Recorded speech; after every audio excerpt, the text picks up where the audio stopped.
पाठ दीपदान। पात्र परिचय। कुंवर उदय सिंह चित्तौड़ के स्वर्गीय महाराणा सांगा के सबसे छोटे बेटे, राज्य के उत्तराधिकारी, आयु 14 वर्ष। पन्ना धायमा, खींचो जाति की राजपूतनी। कुंवर उदय सिंह का संरक्षण करने वाली धाय, उम्र 30 साल। सोना, रावल स्वरूप सिंह की लड़की, अत्यंत रूपवती और नटखट। कुंवर उदय सिंह के साथ खेलने वाली, आयु 16 साल। चंदन, धाय माँ का बेटा, साहस और स्नेह का प्रतीक, आयु 13 साल। सामली, अंतःपुर की परिचारिका, जिसकी आयु 28 वर्ष है। कीरत, जूठी पत्तलें उठाने वाला बारी, जिसकी आयु 40 साल है। बनवीर, महाराणा सांगा के भाई पृथ्वीराज का दासी पुत्र, क्रूर और विलासी, आयु 32 वर्ष। चित्तौड़ के किले का समय 1536 ईस्वी का और समय है रात्रि का दूसरा प्रहर।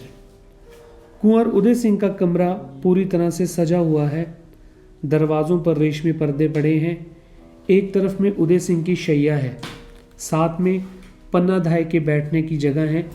नेपथ्य में नारियों की सम्मिलित नृत्य ध्वनि, मृदंग और कड़खे की रमक, फिर नारियों का सम्मिलित कंठ से गान। कंकण बंधन रण चढ़न पुत्र बधाई चाव, तिन दिहाड़ा त्यागरा काय रंक काई राव। घर आता धर्म पलटता त्रिया पडंता ताव, एती मोह दिन मरणरा काय रंक काई राव। नेपथ्य में यह ध्वनि धीरे धीरे हल्की सुनाई होने लगती है। तभी उदय सिंह दौड़ते हुए आते हैं और पुकारते हैं, धायमा, धायमा। कोई उत्तर नहीं मिलता। फिर बोलते हैं, धायमा कहाँ है, धायमा। अंदर से पन्ना की आवाज आती है, क्या है कुंवर? अरे शाम हो गई और तुमने अभी तक अपनी तलवार अपनी म्यान में नहीं रखी। कुंवर उदय सिंह, धायमा देखो ना कितनी सुंदर सुंदर लड़कियां नाच रही हैं, गीत गाती हुई तुलजा भवानी के सामने नाच रही हैं, चलो ना, देखे ना। पन्ना, मैं नहीं देख सकूंगी लाल। उदय, नहीं धायमा चलो ना, अरे थोड़ी देर के लिए ही चलो ना माँ। पन्ना, नहीं कुंवर, मुझे इस समय नाच देखना अच्छा नहीं लगता। उदय सिंह, क्यों नहीं अच्छा लगता धायमा? मैं तो उन्हें बड़ी देर तक देखता रहा और वे भी तो मुझे बड़ी देर तक देखती रही धायमा। मैं कितना अच्छा हूं ना धायमा। पन्ना, बहुत अच्छे हो, तुम तो चित्तौड़ के सूरज हो, महाराणा सांगा जी के छोटे कुंवर। सूरज की तरह ही तुम्हारा उदय हुआ है, तभी तो तुम्हारा नाम कुंवर उदय सिंह रखा गया है। उदय सिंह हंसते हैं, अच्छा यह बात है, पर क्या रात में भी सूरज का उदय होता है? मैं तो रात में भी हंसता खेलता रहता हूं। पन्ना, दिन में तो तुम चित्तौड़ के सूरज हो कुंवर, और रात में तुम राजवंश के दीपक हो, महाराणा सांगा के कुलदीपक। उदय सिंह, कुलदीपक? कहीं तुम मुझे दान ना कर देना धायमा। वे नाचने वाली लड़कियां तुलजा भवानी की पूजा में दीपदान करके ही तो नाच रही हैं। वे दीपक छोटे से कुंड में कैसे नाचते हैं धायमा। चलो ना धायमा, तुम उनका दीपदान देख लो ना। जिस तरह उनके दीपक नाचते हैं उस तरह से वे भी नाच रही हैं। पन्ना, मैं इस समय कुछ नहीं देखूंगी कुंवर। उदय सिंह रूठ जाते हैं, तो जाओ, मैं भी नहीं देखूंगा। मैं भी उदय सिंह नहीं बनूंगा और कुलदीपक भी नहीं, कुछ भी नहीं बनूंगा। पन्ना, रूठ गए कुंवर? रूठने से राजवंश नहीं चलते, जाओ विश्राम करो। देखो तुम्हारे कपड़ों पर धूल छा रही है, दिन भर तुम तलवार का खेल खेलते रहे, थक गए होगे। जाओ शैया पर सो जाओ, मैं तुम्हारी तलवार अलग रख दूंगी। उदय सिंह अभी भी रूठे हैं और उसी तरह बोलते हैं, तब तो मैं तलवार के साथ ही सो जाऊंगा। पन्ना, अभी वह समय नहीं आया कुंवर, चित्तौड़ की रक्षा में तुम्हें कई दिनों तक तलवार के साथ ही सोना पड़ेगा। उदय सिंह रूखे स्वर में, तुम्हें तलवार से डर लगता है जो बार बार तलवार रखने को कहती हो?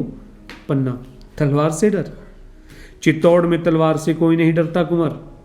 जैसे लता में फूल खिलते हैं ना, वैसे ही वीरों के हाथ में तलवार खिलती है, तलवार चमकती है। उदय सिंह उसी तरह। अब मेरा मन बहलाने लगी, तुम नाच देखने नहीं चलती तो मैं अकेला ही चला जाऊंगा। मैं जाता हूं। जाने ही लगते हैं कि तभी पन्ना रोकती है, नहीं कुंवर, तुम कभी रात में अकेले नहीं जाओगे। चारों तरफ जहरीले सर्प घूम रहे हैं, किसी समय भी तुम्हें डस सकते हैं। सर्प? कैसे सर्प दाइमा? पन्ना कहती है कि तुम नहीं समझोगे कुंवर, जाकर सो जाओ, थक गए होगे, भोजन के लिए मैं जगा लूंगी।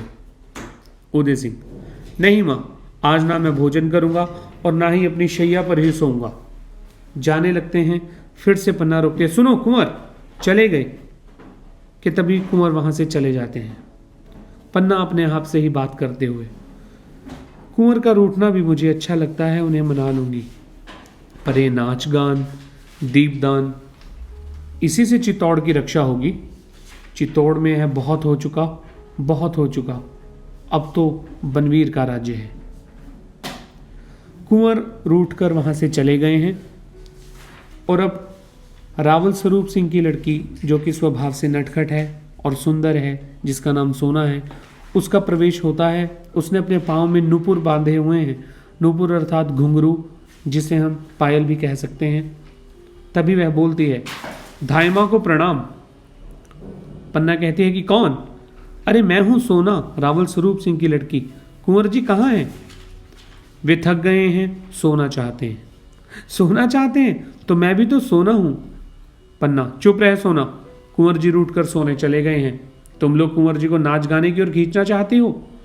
सोना, क्या तुलजा भवानी के सामने नाचना कोई बुरी बात है? आज हम लोगों ने दीपदान किया और मन भर कर नाचा, नाच करके दिखाती है। कुंवर जी भी तो बड़ी देर तक हमारा नाच देखते रहे दाइमा, मैं भी उनको देखकर बहुत नाची, उनको हमारा नाच बहुत अच्छा लगा। देखो पैरों की है ताल, देखो नुपुर की झनकार होती है। पन्ना, बस बस सोना, अगर तू रावल जी की लड़की ना होती तो। तभी सोना बीच में ही बात काटते हुए कहती है, तो क्या तुम कटार झोंक देती? दाइमा, तुमने उदय सिंह के सामने तो अपने पुत्र चंदन को भी भुला दिया।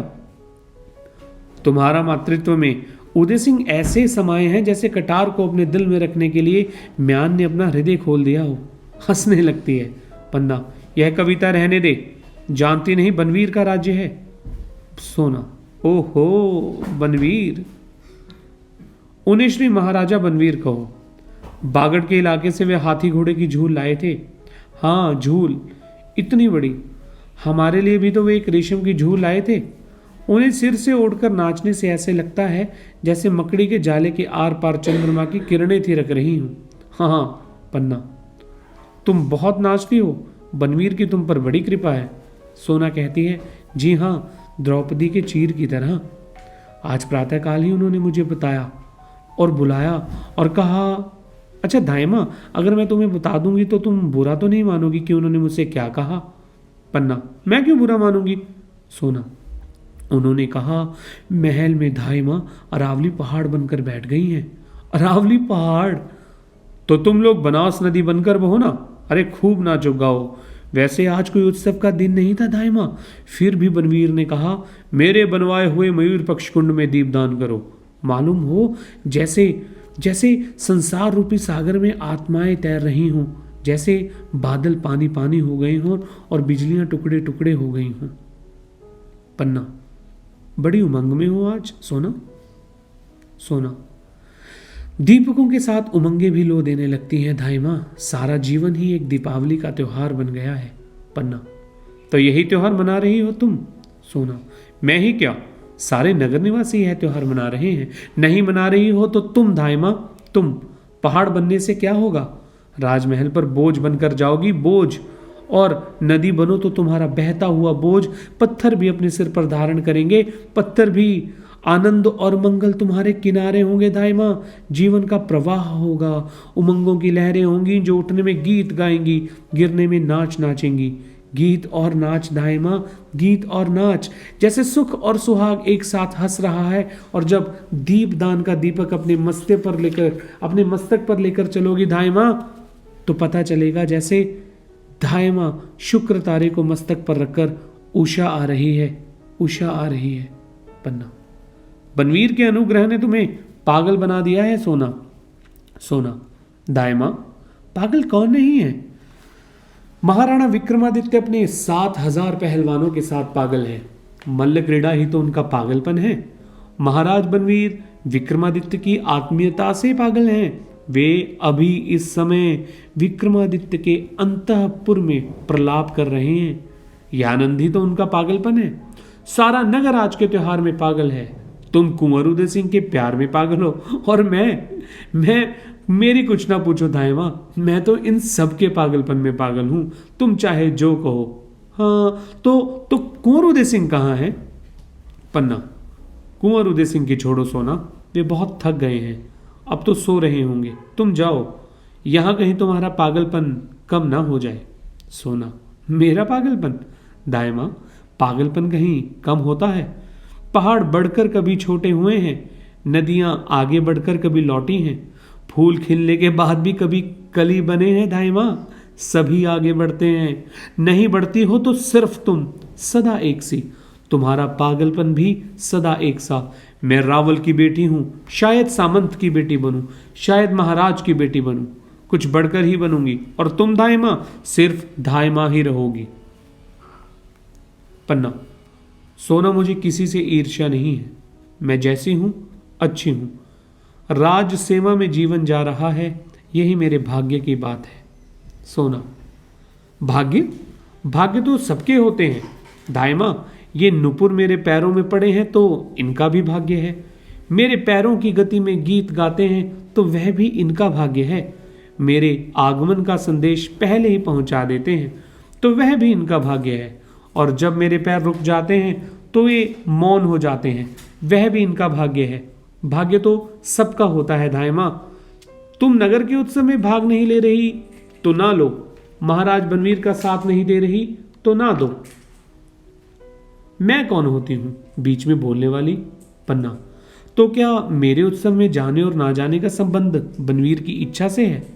तो सोना कहती है, फूल कुछ कहता है दायमा, अपनी खुशबू अपनी सुगंध खुद भेज देता है। दीपक कोई संदेश भेजता है, अरे पतंगे अपने आप से आ जाते हैं।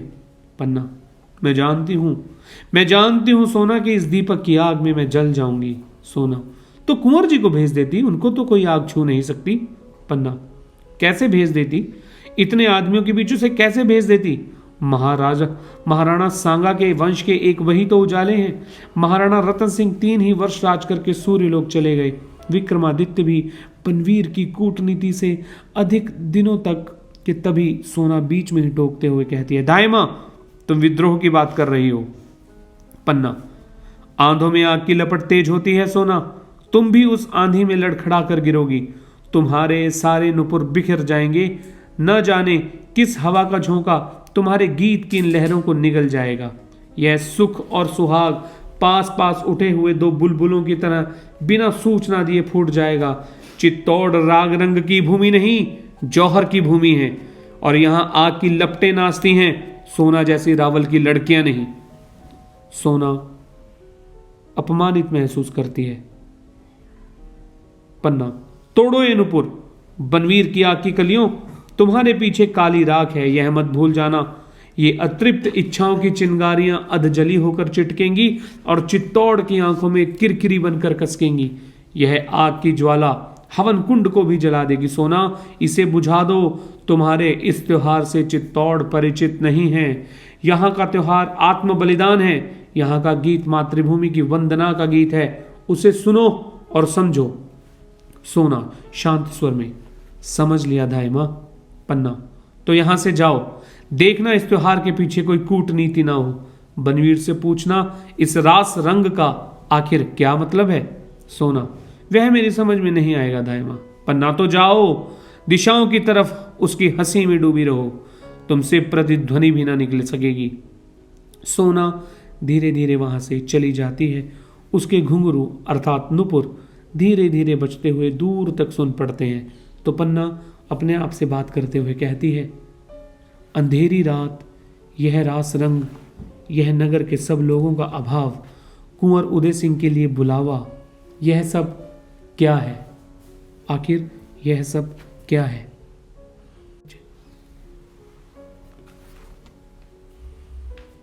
सोना वहां से जा चुकी है तो चंदन उधर से आ रहा है। चंदन जो कि धायमा का बेटा है, जिसकी आयु 13 साल है। चंदन दूर से ही पुकारते हुए, माँ माँ। पन्ना, क्या है मेरे चंदन, मेरे लाल? चंदन, माँ, इतनी कविता बनाने वाली, इतने गीत गाने वाली और इतना नाचने वाली सोना आखिर धीरे धीरे कैसे जा रही थी? गुमसुम, जैसे किसी ने सांप का जहर खींच लिया हो। पन्ना, सांप का जहर? हाँ माँ, जहरीली ही तो है वो। जब भी बोलती है तो बातों की ऐसी चोट करती है कि कुछ कहते ही नहीं बनता। वह तो हमेशा उछलती कूदती आती थी, आज तो जैसे उसके पैर में मोच आ गई हो। पन्ना, आई थी कुंवर जी को बुलाने, अपना नाच दिखलाने। मैंने कुंवर को नहीं जाने दिया तो बुरा मान गई। चंदन, हाँ माँ, कुछ दिनों से कुंवर हमारे साथ नहीं खेलते, इसी के यहाँ चले जाते हैं। मैं भी उनके पीछे आता हूँ। वह कुंवर की ओर देखती है और कुंवर उसकी ओर देखते रहते हैं। कहते तो कुछ नहीं, बस देखते ही देखते हैं। पता नहीं माँ, इस तरह देखने से क्या होता है? पन्ना, कुछ नहीं, लोग देवता के दर्शन करते हैं ना, तो उन्हें आनंद मिलता है। मैं कुंवर से कह दूंगी कि वे भी देवता की तरफ देखा करें, सोना की तरफ नहीं। चंदन, तो सोना बुरा मान जाएगी माँ। लोगों के बुरा मानने से क्या होता है चंदन? भगवान को बुरा नहीं मानना चाहिए। तुम तो किसी को नहीं देखते चंदन। देखता हूं माँ, पहाड़ी खरगोश को। ओह, कैसी छलांग भरता है माँ, जैसे उसमें बिजली भरी हो। पलक मारते ही पहाड़ की इस चोटी से उस चोटी पर पहुंच जाता है। पहाड़ी खरगोश से बढ़कर और कौन सी चीज है यहाँ? उसे देखकर फिर किसी को देखने की इच्छा नहीं होती माँ। पन्ना, पहाड़ी खरगोश का क्या कहना है चंदन? उसी तरह वीरों को भी हमला करना चाहिए। हाँ माँ, मैं भी उतनी ही तेजी से दौड़ सकूंगा, जमीन से आसमान तक। पन्ना, जमीन से आसमान तक कोई नहीं दौड़ता चंदन। हाँ, और तू तो नाच देखने नहीं गया था? माँ, धावा करने वाले कभी नाच देखते हैं? मुझे तो वह अच्छा भी नहीं लगता। हाँ, कुंवर को अच्छा लगता है माँ। माँ, कुंवर कहाँ है? रूठ कर सो गए हैं। माँ, भोजन करने में उन्होंने भोजन कर लिया। पन्ना, नहीं, पर कुंवर तुम्हारे उठाने से नहीं उठेंगे, तुम भोजन कर लो। मैं थोड़ी देर बाद उन्हें उठाकर भोजन करा दूंगी। चंदन, मुझे अकेले भोजन करना नहीं अच्छा लगता माँ। अरे भोजन कर लो चंदन, मेरे लाल, सज्जा ने तुम्हारे लिए अच्छा भोजन बनाया है। वह तुम्हें अच्छी अच्छी बातें सुनाएगी, भोजन करा देगी। मैं भी अभी आती हूँ। तुम्हारी माला टूट गई थी ना, उसी को ठीक कर रही हूँ, बस थोड़े से दाने और रह गए हैं। चंदन, माँ, कल कुंवर की माला भी ठीक कर देना, वह भी टूट रही है। सोना ने उसे पकड़कर खींच दिया था। पन्ना, अच्छा चंदन, वह भी ठीक कर दूंगी। तभी चंदन वहां से चला जाता है। पन्ना सोचती है, मेरा भोला भाला लाल, जब पूछा कि तुम तो किसी को नहीं देखते, तो कहता है देखता हूं माँ पहाड़ी खरगोश को। पहाड़ी खरगोश को, वारे मेरे चंदन। कहता है धावा करने वाले कहीं नाच देखते हैं, वह तो दौड़ते हैं जमीन से आसमान तक, जमीन से आसमान तक। तभी चंदन भी वहां से चला जाता है। एकाएक घर की कुछ चीजें गिरने की आवाज आती है और शीघ्रता से सामली का प्रवेश होता है।